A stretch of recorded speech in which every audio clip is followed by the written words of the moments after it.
with Struble, I get some script, 1 to 2 pages at a time, and then I will thumbnail them, and he'll look at them, approve or reject, or say give me more here, or move this there so it makes a little more sense or reads better, and then I'll do pencils, and again I'll pix message him that iPhone to iPhone. We like iPhones here, and again, you know, then when he can actually see what I'm drawing and it's not just weird stick figures doing weird stick figure things, and then at that point I'll go in and I'll ink it, scan it, format it, or if I'm behind he'll format it, and that'll be our work day together.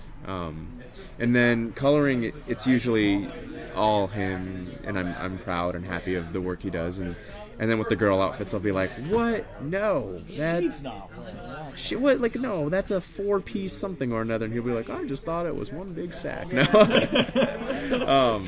I draw at coffee shops. I can't draw at home. Like, I hate drawing at home, so there'll be a lot of weird background stuff that exists only because I was somewhere else drawing, and like, or you know, right now there's a lot of movie theater stuff, so I have to draw a lot of like patrons, and usually I'll just look at the line at the coffee shop and that'll be who is there that day, you know what I mean?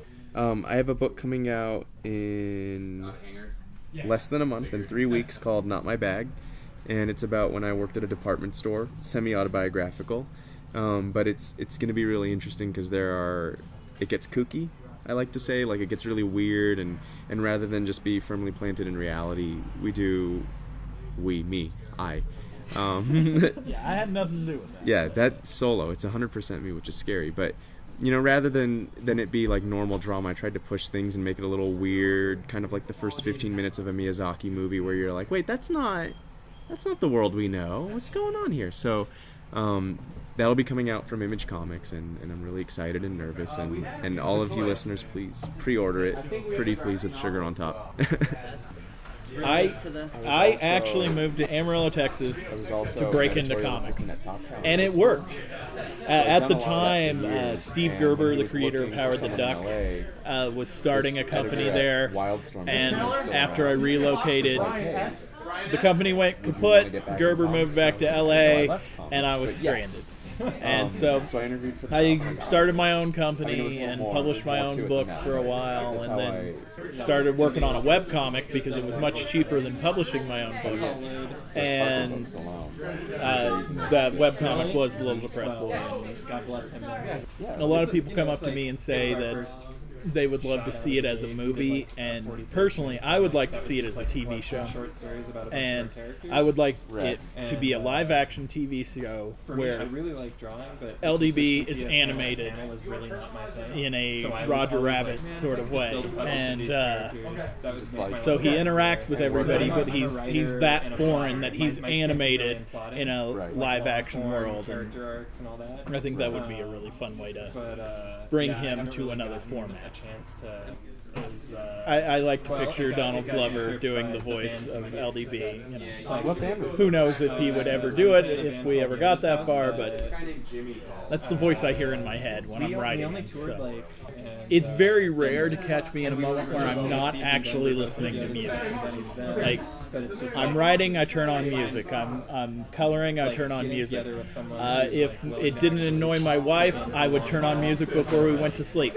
You know, but I'm constant, like I soundtrack my life. Strangely enough, if you actually follow along in the book, I am making a little soundtrack in there, and the first one is True Love Will Find You in the End by Daniel Johnston. While I still love poetry and I still write poetry and I still, you know, wish I performed more often, I realized that kind of wrote me into a corner because it put LDB too much in his head, because if it's all poetry and all narrated, then it's all in his head. So what I needed to do was break free from that and start writing stuff where he spoke and where he spoke to people. And I still absolutely love poetry, and I wish I found more time to write. Despite the fact of how much alone they feel, they're not alone. That's part of my point. It's like, this is all stuff that most people go through. This whole, you know, I feel alienated from everybody. You do, because only you can know what you think. And so, yeah, I get a lot of that where people are like, well, I am the little depressed boy. And it's like, well, good. And hopefully you will find happiness just like hopefully LDB will find happiness. Because that's the point of the book.